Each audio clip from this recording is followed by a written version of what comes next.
Igreja Batista de São Mateus do Sul, servindo e amando. A minha irmã mandou um recadinho, né, dizendo: olha, o Micael pegou a vida para Jesus.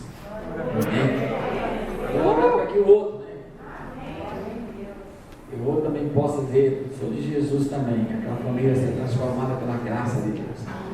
Amém? Gente, Deus é bom. Deus faz milagre, milagre, milagre. Amados, todos os líderes, e você é um líder, tem suas qualidades, tem suas características. Se eu passasse para você um pedacinho de papel, né, e dissesse para você: escreva como você vê o seu pastor, quais são as qualidades, talvez eu desmaiasse com algumas qualidades. Talvez alguns dizem: oh, que bom, eu consegui enxergar isso. Mas todos nós temos as nossas qualidades e os nossos defeitos. Temos livros que eles são alegres. O pastor Eibe, se você conhece ele, se você ouviu a mensagem, ele está sempre sorrindo. Aí quando ele saiu de Santarém, foi na cidade de Fortaleza, abriu um trabalho lá, o pastor que ficou no lugar, ele ficava treinando no espelho. Ele era um cara fechado. O pastor Geraldo era um cara fechado, estava sorriso, não nasceu ninguém. E ele ficava treinando no espelho. Pelo menos para aprender a sorrir. Tem pessoas que são líderes, que são motivadores. Chega lá um liderado, lá, tirando a célula lá, ele olha para a pessoa que diz: o que aconteceu, amado de Deus? Ele diz: não, aconteceu isso, eu estou assim.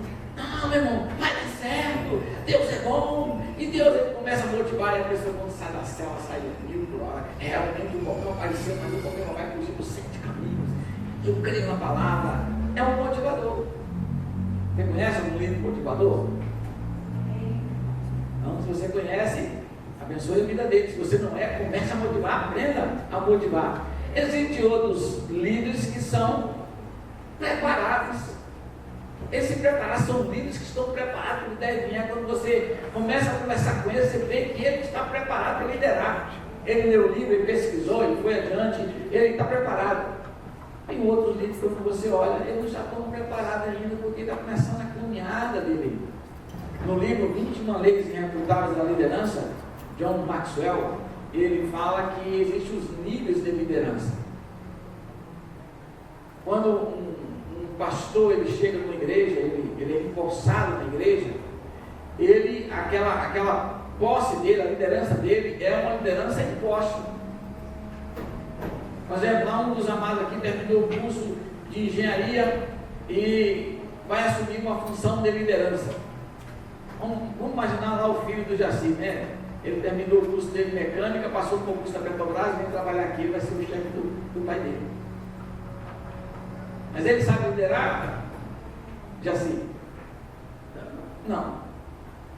Ele tem conhecimento, mas ele não sabe liderar porque está no primeiro nível de liderança. Agora, se for comparar com o Jaci já está com um pouquinho, um nível acima, segundo a norma lá do John Maxwell. Primeiro ele imposto, depois a pessoa: não, eu vou seguir ele porque é um cara bom, tá? Outro: não, eu vou seguir ele porque é um cara preparado. Que nível de liderança você está? Se prepare, estude. Aí você vai subindo de nível. Não, tá bom esse nível que eu estou, não, você tem que subir. Você vai galgando cada vez mais no nível de liderança. Todos nós estamos no nível de liderança, só que ele tem um nível acima que nós devemos galgar. Existem alguns líderes que eles são fiéis. Quando você olha assim, você diz: aquele líder ali, olha, ele é fiel, ele não falha. Você pode contar que ele não deixa você na mão. Nós estamos estudando, né, sobre lealdade e deslealdade, né? Fidelidade tem a ver com isso, né? E nós precisamos aprender a ser líder fiel. Mas todos nós temos as nossas qualidades. Não sei quais são as suas, né? Eu sei que alguns irmãos que têm caminhado, são discípulos amados, a gente sabe de algumas qualidades, mas nós não somos perfeitos, eu não tenho todas as qualidades de um líder. Os irmãos sabem que eu sou meio cara fechado, cara no culto, né? Mas alguém falou comigo, andou comigo um pouco comigo, né? Um adolescente, você é um jovem, né? Eu discipulei ele um tempo, ele falou assim, pastor, valeu a pena o senhor me discipular. Porque ele se eu descobrir uma face ou um lado da liderança do Senhor, da pessoa do Senhor, que eu não vi. Ele olhava para mim e via alguém cristão. E quando eu discipulei ele viu algo que ele não estava vendo. Por ele estar um pouco distante, quando chegou mais perto, ele viu algo que ele não estava vendo. E nós precisamos, amados, cada dia mais aprender a ser líder. Mas não é sobre esse assunto, essas qualidades que eu quero falar. Na minha viagem com relação a indo para o Recife, e num dos aeroportos, eu tive que esperar um pouquinho o avião sair, e eu fui em uma das livrarias, né, que tem no aeroporto, e comecei a pesquisar livros sobre liderança. Olhando lá sobre finanças, começando a ler, olhando ali, pegando um pouquinho assim. E eu achei um livro sobre qualidades de líderes. Eu achei interessante as 3 qualidades que aquele autor coloca. Eu não li o livro, né, porque estava fechado, né? Eu não queria folhear, eu só vi assim, e ele falou alguns tópicos, e eu gostaria de compartilhar um pouquinho desses tópicos que ele falou ali. Primeiro, um líder, para que ele possa crescer na sua liderança, a sua célula possa multiplicar, na sua casa ele possa exercer a sua liderança, e ele possa ver o resultado dessa liderança. Em primeiro lugar, ele precisa ser claro. Precisa haver clareza. Não se pode ter nada obscuro. Você tem que ser claro a tal ponto das pessoas que você está liderando, ele não ficar surpreso por nada. Quando um líder seu fica dizendo, eu estou esperando o que vai aparecer, tem alguma coisa errada ali. O que está por detrás do pano que eu não estou vendo? Então essa liderança, ela está obscura, ou o liderado não está enxergando como deveria enxergar. Então a liderança que vai crescer, que vai multiplicar os seus liderados, ela precisa ser clara. Ela não pode esconder nada. Por que nós não podemos esconder nada? Porque nós não somos da noite, nós somos da luz. Entenderam? Então tem que ser claro a nossa liderança. Abra no livro de 2 Timóteo, capítulo 1, o verso 12. O líder, é claro, ele tem convicções, e as suas convicções, ele fala às pessoas das suas convicções. No livro de 2 Timóteo, capítulo 1, verso 12, diz assim: por cuja causa padeço também isso, não me envergonho. Aí o que vem depois? Porque eu sei em quem tenho crido, e estou bem certo que é poderoso para guardar o meu depósito até aquele dia. Porque eu sei em quem tenho crido. Em outras palavras, Paulo está dizendo para Timóteo e para nós. Ele está dizendo bem claro, eu sei em quem tenho crido. Ele estava sendo claro. Ele não estava escondendo alguma coisa com relação às suas convicções, da sua fé. Nós não podemos esconder nada daquilo que a gente crê. Eu vou omitir isso aqui, porque se eu falar, o líder não vai mais me acompanhar. Não, mano. Nós estamos na luz, e a luz precisa ser bem clara na nossa vida, e ela é bem clara, ela vai mostrar o caminho certo. E Jesus, ele disse que ele é o caminho. A clareza tem a ver com convicção de que estamos caminhando no caminho certo. Mas também a clareza tem a ver com o método que estamos usando, que nos levará ao destino correto. Eu sei que tenho crido, e esse Deus que eu tenho crido, ele tem falado na palavra o que eu estou vivendo, o que eu estou fazendo. Então, um líder que vive de uma maneira clara, ele tem convicções de quem é o seu Deus e aonde o seu Deus vai levá-lo.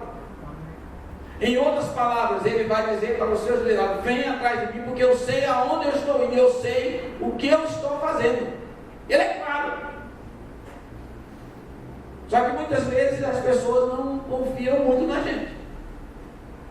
Eu já compartilhei aqui com os amados, né? Eu comprei o meu primeiro carro, foi um Fusquinha branco, né?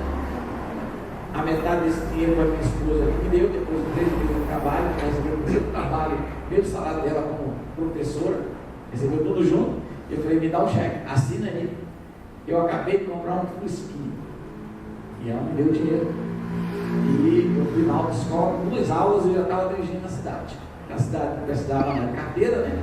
Eu estava andando de um lado para o outro com o meu Fusquinha lá na cidade, né? Na primeira vez subi a meio fio, entrei alguns buracos, né? E quando foi na primeira, não sei se foi quinta-feira ou foi sexta-feira, tinha uma congregação, como se fosse, aqui fosse a cidade e ali a Vila Americana fosse lá o Jardim Paulista. E você tinha que entrar na BR, daqui a pouco saía da BR. E lá vai eu com a minha esposa, e as pessoas foram para a porta da igreja, não tinha carro para dar carona, e o pastor deu carona para algumas pessoas. Aí, quando nós estávamos indo, Gila teve a não boa ideia de falar para carona, né? É a primeira vez que o marido está dirigindo aqui na BR. Ela foi bem clara, né? Aí, quando terminou o culto lá, né? Eu dirigi certinho, gente. Fiquei lá, tá, estacionei tudo. Aí quando terminou, a irmã não quis voltar com a gente. Não sei porquê, sabe? Depois é que eu descobri. Amados, nós precisamos gerar no coração dos nossos filhos o quê? Confiança. Ela não confiou em mim. Ela não confiou em mim. Ela não confia em mim porque eu não tinha uma habilitação ainda. E naquela época permitido, né? E quando a banca examinadora foi lá, eu tirei a carteira, né? Então eu quero dizer para os amados, nós precisamos, com essa clareza, mostrar para as pessoas aonde nós vamos chegar e como nós vamos chegar lá. Aí as pessoas vão nos seguir assim: eu sigo o fulano e tal, e esse líder vai chegar. É claro, não tem nada escondido. A partir do momento que eu escolher alguma coisa dos irmãos com relação a onde nós vamos chegar, como nós vamos chegar, acabou minha liderança como pastor da igreja. Precisamos ser claros. E você, como líder de célula, você precisa ser claro. Dizer para as pessoas que estão chegando na sua célula, para os membros da sua célula: olha, o meu objetivo de você vir para a minha célula, que não é minha, é do Senhor, é que você cresça, que você possa líderes e você possa dirigir a sua célula. Eu não quero que você fique debaixo da minha asa o resto da vida. Ser claro. Você vai ser um líder de sucesso. A sua célula também vai multiplicar. Quando a sua célula multiplicar, você vai ser um líder de sucesso. Deus vai te abençoar vidas, almas.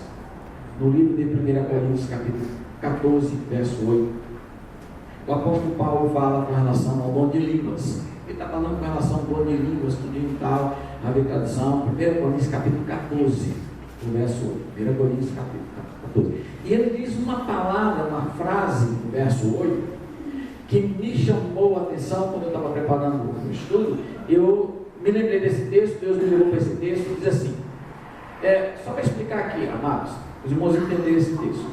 Naquela época, quando um soldado ia para a guerra, sempre ia alguém que tinha uma buzina. Tinha lá um chifre, carteiro, ou de boi. Naquela época não tinha os instrumentos de sopro que tem hoje, era outro tipo, né? Só que quando eles iam para a guerra, os soldados, eles eram treinados a ouvir certos sons. E eles precisavam saber que aquele som era para avançar ou recuar. Porque às vezes não dá para gritar, você não ouvia. Mas quando ele dava aquele sonido, aquele toque, então ele sabia. Eu fui militar e quem foi militar, quem sabe, para o poder militar, que dava lá o som lá, né? E as pessoas faziam lá a continência, meia volta, vou ver, todo mundo toque está comendo. Escute o que ele diz aqui. Porque se a trombeta der sonido incerto, quem se preparará para a batalha? O que é esse som? Não sei. Então, o sonido ou toque tem que ser bem claro. A pessoa precisa ouvir e entender. Lá no quartel, o sargento treinando a gente, mandava a gente para a direita, alguns iam para a esquerda. Às vezes ele não sabia o que era esquerda nem direita. Não sabia, direita, esquerda.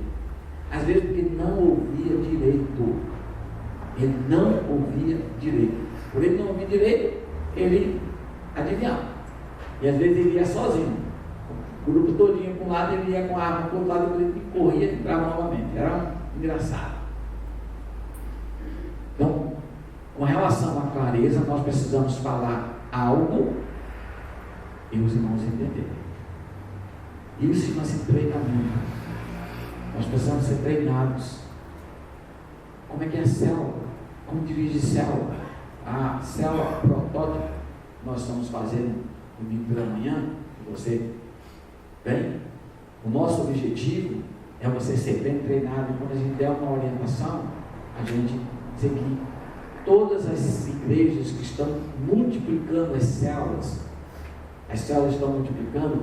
Eu tenho ouvido esses pastores que eles chegam numa célula, chegam em outra, todo domingo, toda semana que tem célula, ele vai numa célula diferente. Quando ele chega lá, ele diz: é a mesma coisa. O que é a mesma coisa? As pessoas são diferentes, os líderes são diferentes, os membros da célula são diferentes, a rua é diferente, a casa é diferente, mas a célula tem o mesmo DNA, tem a mesma estrutura, a célula tem o mesmo dinamismo. Não é aquela célula morta, que todo mundo, meu Deus. Não, mas é uma célula dinâmica, criativa, porque eles entenderam o som que estava sendo dado. Então a igreja precisa aprender esse aspecto. E isso é clareza. E dentro da claridade nós vamos ser treinados para como multiplicar a liderança. Com relação a esse toque da semicerta, aconteceu algo comigo na minha infância. Uma vez eu estava com febre, não sei qual era a minha idade, né? Eu estava com febre e eu pedi a minha mãe para tomar banho de mangueira. A minha mãe falou assim: não, você está com febre. E eu voltei lá e disse: mãe, deixa eu tomar banho de mangueira. Ela: não. Eu voltei não sei quantas vezes lá, daqui a pouco ela falou assim: filho, vai tomar banho. Eu fiz. Fui tomar banho de mangueira. Eu estava lá, no banho de mangueira, com febre. Aí ela chegou e disse: o que você está fazendo? Eu falei: estou tomando banho. Ela falou assim: quem deu ordem para você? Eu pedi a senhora vai tomar banho. Eu vim tomar banho. Mas tomar banho tem um significado. Não, deixa mais de paciência. Eu já disse que não é para tomar banho. Vocês entenderam a ordem certa? Então você precisa, como líder, falar da maneira bem clara que a pessoa entenda. Não precisa falar duas vezes, nem três vezes. Você falou uma vez, a pessoa entende. E às vezes, não vou machucar aqui alguém da igreja para acabar. Abacuque 2:2. Vou falar alguma coisa aqui que não é para falar. Abacuque 2:2. Amados, nós precisamos ser tão claros que as pessoas possam entender. E muitas vezes a gente fala e a pessoa ou não entendeu, ou finge que não entendeu, ou não quer entender. Aí a gente diz: meu Deus, misericórdia, né? Deus tem misericórdia de nós. Abacuque 2:2. Abacuque é nos profetas menores. Você pode, é fácil você achar o livro de Abacuque. Você não achou? Fica entre Gênesis e Apocalipse, tá? É muito fácil você achar.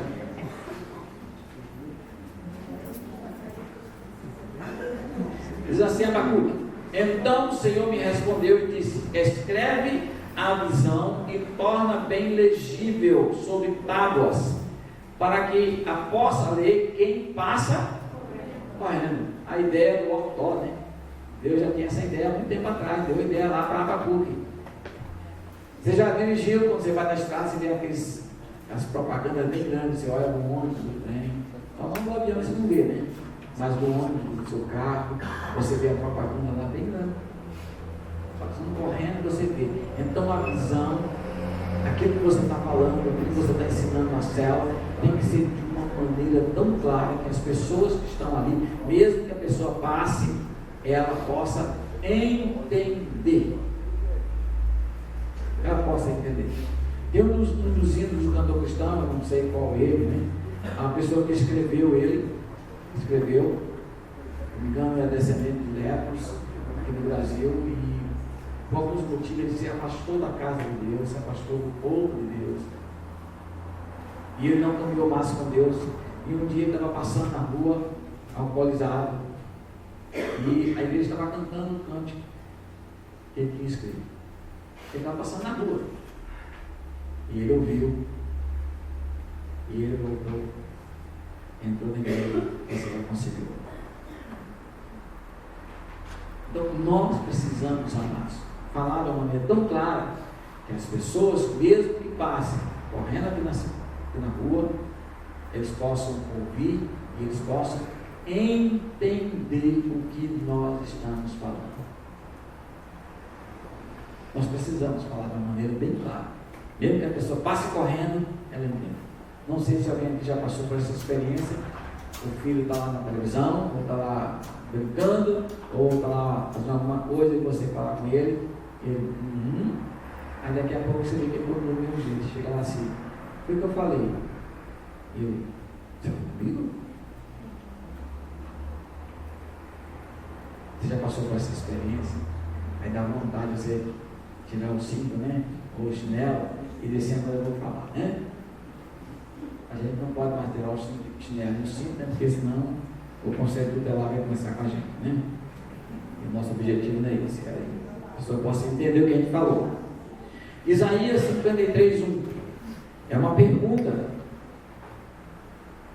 E esse texto de Isaías ele está repetido no livro de Romanos, no capítulo 10, que diz assim: quem deu crédito à nossa pregação? Em outras palavras, o que significa dar crédito?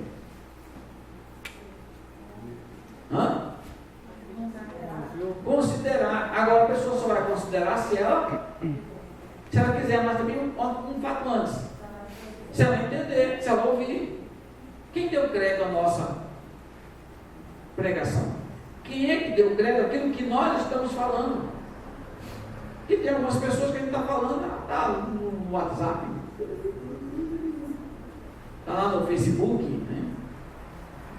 Está lá pensando, amanhã vai ter o jogo do teu time, começou o jogo, será que... Mas quem deu crédito? Quem que parou para ouvir? Professor dá aula, e ele dá aula, prepara a aula, ganha aquele salário abençoado, vamos dizer muito, né? Mas ele ganha aquele salário e tal, chega lá, prepara a aula, com todo zelo, com toda alegria, chega lá e o aluno, né? Dormindo, cochichando, passando bilhetinho. Aí o professor dá vontade de pegar o apagador e acertar, né? Hoje, né? E tem alguns que jogam mesmo. Mas tem alguns que conseguem brincar e conseguem atrair a atenção do aluno. Mas é tristeza para o professor, o aluno lá não está nem aí. Quem deu crédito? Se a sua mensagem for uma mensagem clara, a pessoa vai dar crédito. Nós precisamos, amados, entender isso. Que nós temos uma mensagem inigualável, que pode transformar vidas, famílias, pode salvar vidas. Mas como é que nós estamos proclamando essa mensagem? Somos claros? Ou ficando meio obscuro naquilo que estamos falando? A primeira característica que eu quero deixar com os irmãos é: sua liderança tem que ser clara. Você tem que falar de maneira clara, com convicção. Segundo lugar, você precisa de estabilidade. O que é estabilidade? O que é estabilidade? Firmeza. O Júnior estava falando aqui sobre o vento batendo, né? Chuva batendo. Se aquela árvore ela tem estabilidade, a chuva pode bater, o vento pode bater, ele daqui a pouco ele. Nós precisamos ser estável. Para alguém confiar em você, você precisa ser estável. Você confia em alguém que é instável? Não confio, eu também não.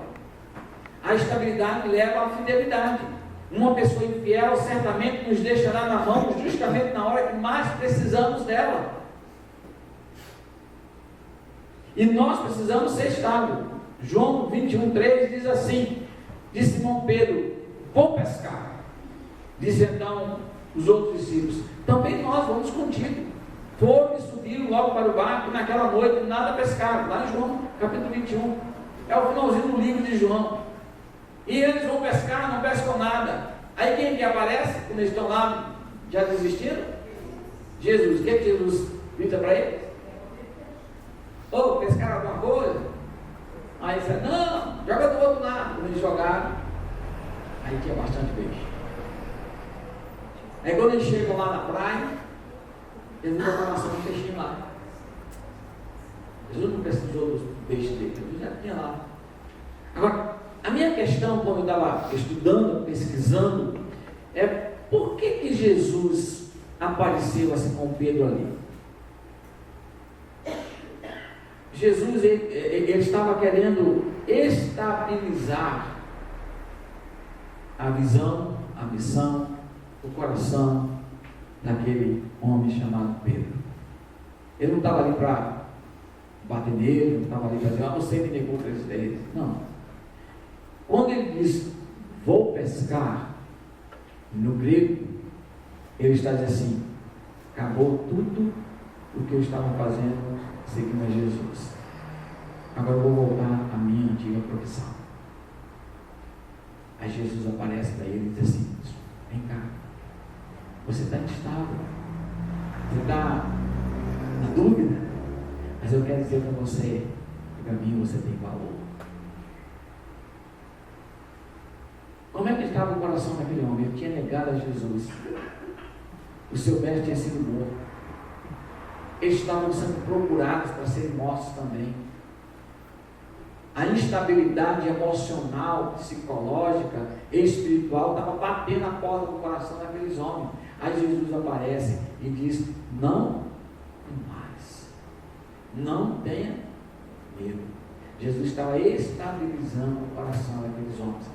E depois Jesus aparece a ele, e no livro de Atos capítulo 1, ele diz assim: vocês devem ficar em Jerusalém até vocês serem revestidos do alto, aí vocês vão ser minha testemunha até os confins da terra. Mas nesse período, até o momento que Jesus ressuscita, até que eles são cheios do Espírito Santo, o que eles estavam fazendo? Estavam fazendo o quê? Hein, amados? Estava escondido, e as palavras estavam escondidas. Eles estavam com medo, mas eles estavam orando. Eles estavam orando. Mas o emocional dele estava em Jesus assim: fiquem, se guardem. Em outras palavras, o objetivo deles. Timóteo, capítulo 1, o verso 13, diz assim: conserva o modelo das sãs palavras que de mim tens ouvido, na fé e no amor que há em Cristo Jesus. Conservar o modelo nada mais é do que ser estável. Quem gosta de comer conserva? Aquela conserva assim de pepino, né? Tem outros tipos, né? Você coloca lá, né? Gostoso, né? Não vou falar muito, que se alguém quer fazer jejum aqui, vai ficar subindo pelas paredes, né? Então, a conserva, aquele produto que está ali dentro, foi colhido na hora? Não. ele foi colhido uma semana, às vezes até um mês, até um pouco mais para trás. Mas ele está o quê? Conservado. Ele tem a mesma característica, o mesmo sabor, as mesmas proteínas. A conserva conservou. Em outras palavras, ela está estável. Vocês estão entendendo? E Paulo está dizendo aqui: conserva o modelo das sãs palavras, seja estável. Hoje eu creio nisso, amanhã eu não creio mais. Hoje eu creio nisso, amanhã eu não creio mais. Aonde nós queremos chegar? Como nós vamos chegar? A sua célula, as pessoas que estão debaixo da sua liderança, elas têm que olhar para você e ver uma pessoa estável. Essa estabilidade tem a ver com muitos aspectos.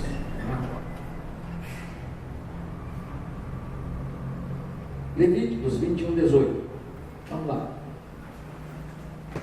Levíticos 21, 18.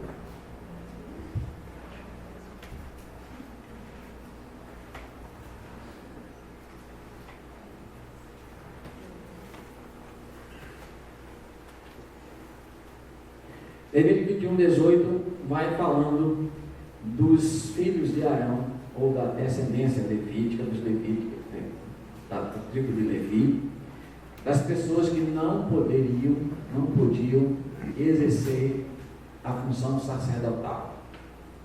Aí vai dizendo, e vai dando as coisas das pessoas que não podiam. Aí diz verso 18, Levítico 21, 18. Pois nenhum homem em que houver alguma deformidade se chegará como homem cego, coxo, nariz chato, de membros demasiadamente compridos. Aí, quem esteve numa programação que teve em Ponta Grossa, né, há muito tempo atrás, que o pastor Márcio Balanço estava pregando, ele pegou sobre esse texto aqui. Quem são aqueles que não podem exercer isso? Estava explicando. Ele estava fazendo um simbolismo das pessoas que não podem servir a Deus. Quando ele fala desse aspecto da pessoa que tem um membro maior do que o outro, ele está falando da instabilidade. Ora, o cara está aqui na igreja, lê a Bíblia o mês todo, lê a Bíblia toda. Aí, no outro mês, ele não vem na igreja, não lê Bíblia, não ora. Aí daqui a pouco dá de repente nele, aí ele lê a Bíblia novamente, por 15 dias agora. Aí daqui a pouco ele some na igreja. Então é uma pessoa instável. Vocês estão entendendo? Deus está chamando para ser líder do seu povo, ministrar no meio do seu povo, pessoas que são estáveis. Que hora começa o culto? Depende. Que hora começa a célula? Depende. Se o fulano tal não chega, a gente esperando ele. Mas ele está vindo, espera ele. Não, a célula vai começar às 7h30, 6 estável. Começa às 6h30, é 7h30, é 7h30, é 8 horas, é 8 horas. Isso chama-se estabilidade. Isso é fundamental. Um dia passa, não. Você já sabe o que vai acontecer. E Deus há de nos abençoar de uma forma grandiosa. Né?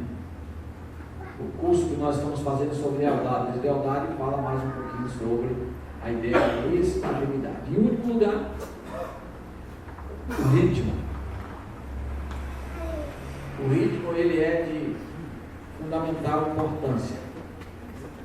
O ritmo é que vai dar tocada. Eu não vou fazer a pergunta para o Júnior, né, para não deixar. Daqui a pouco ele vai pegando e vai assim, vou contar uma piadinha para os irmãos. Tinha um pastor, que era ele era o diretor do seminário, e na hora da aula dele, ou quando ele estava pregando, ele perguntava assim, manda ele, quem foi o pai? Aí dizia o nome do personagem da Bíblia. Aí manda ele dizer assim, não sei. A Bíblia. Eu posso fazer pergunta para o Júnior, ele, eu não sei. Eu não posso ser mãe, pastor, eu não sei. Vou perguntar para ele. Tá? Aí teve um aluno que foi pregar, né? Aí eu, contando a piada, o aluno foi pregar, né? E o reitor estava assim ao lado. Aí ele preparou aquela pergunta bem caprichosa mesmo, e olhou para o professor assim: o senhor reitor, quem foi o filho do fulano do fulano? Ele assim pensou: não sei, precisa estudar. Aí você pode imaginar, se não está lista, né? Todo mundo riu, né? Inclusive o professor. Eu não vou perguntar para o Júnior, mas o Júnior é músico, ele sabe qual é a resposta. Existe um ritmo. E a música, quem já estudou música sabe que existem vários compassos, né? 3x4, 2x2, 8, não sei das quantas. A música começa com um ritmo. Se ela sai do ritmo, o que vai acontecer? O que pode acontecer? Sair do ritmo?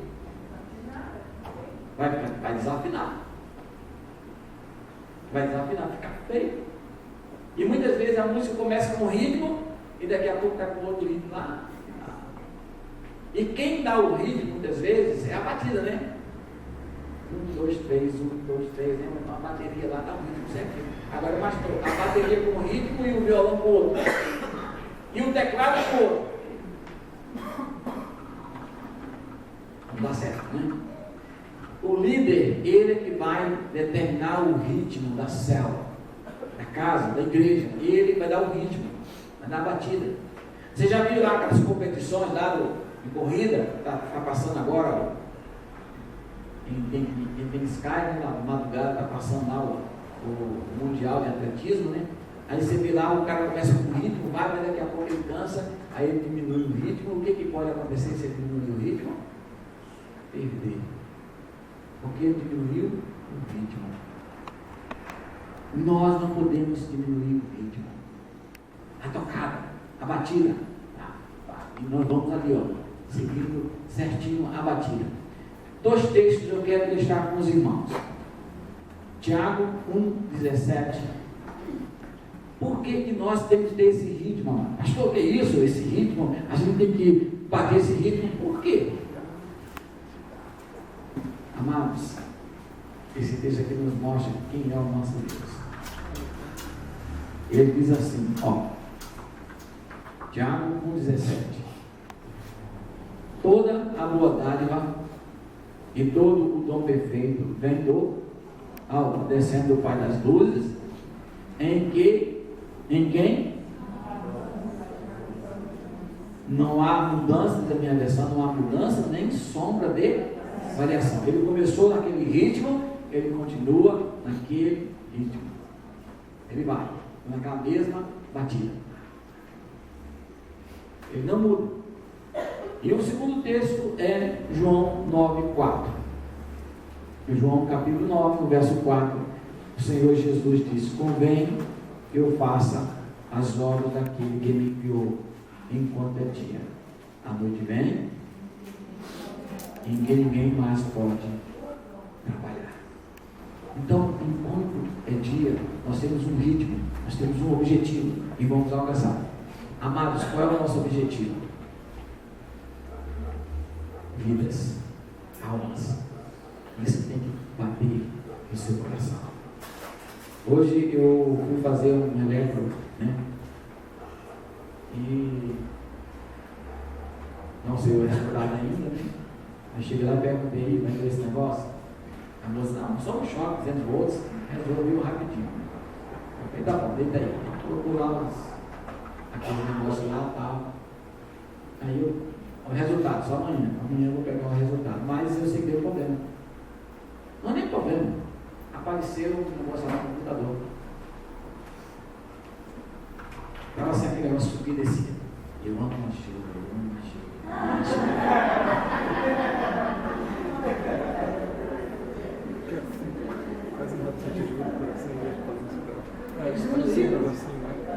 É o computador lá, meu irmão. Era o ritmo. Entendeu? Se você for ver, quando você faz o exame desse, mostra o ritmo do seu coração certinho. Mostra. Se tem alguma coisa alterada, ele vai lá. Ele vai certinho lá. Amém? Que o seu coração possa bater de amor no ritmo certo para com Deus.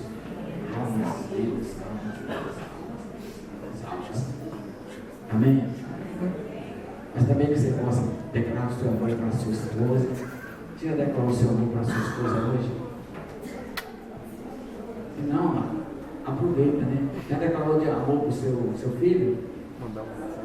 Sua filha? Né? Se seu esposo não está aqui, né?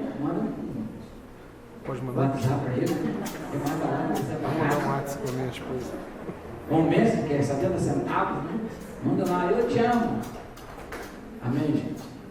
Amados, Deus tem algo grande para nós, através da sua vida. Deus quer você um líder que tem clareza e sabe onde vai chegar e como vai chegar, não tem nada escondido, porque nós somos a luz, é estável, não tem variação nenhuma, mas também ele tem algo no coração, que é o ritmo batendo. Almas, almas, almas, almas, vidas, vidas. Amados, Deus quer nos abençoar cada dia mais. Vamos orar, pedir a Deus que Deus nos abençoe e você seja esse líder. Deus planejou. Deus tem um sonho para você. E quando você assume o papel que Deus planejou para você, as pessoas vão te seguir. Amém? Vamos orar. Deus, gratos nós somos e te pedimos que o Senhor nos abençoe. Fala conosco cada dia, porque nós precisamos de Ti, Senhor. E que o sonho que o Senhor tem para conosco com relação à liderança, essas qualidades que a Tua palavra nos ensina, possam ser latentes, bem claras. Se nós não temos, nós possamos buscar e o Senhor nos dê, para que a gente possa ver a célula crescendo, multiplicando, que significa almas salvas e cuidando bem delas. Nos abençoa de uma maneira assim grandiosa, Senhor. Agradecido nós estamos pelo Teu poder, pela Tua graça, pela misericórdia. Em nome de Jesus, Senhor. Amém, Senhor. Amém. Amém. Antes nós dividimos o nosso multiplicar. Igreja Batista de São Mateus do Sul, servindo e amando.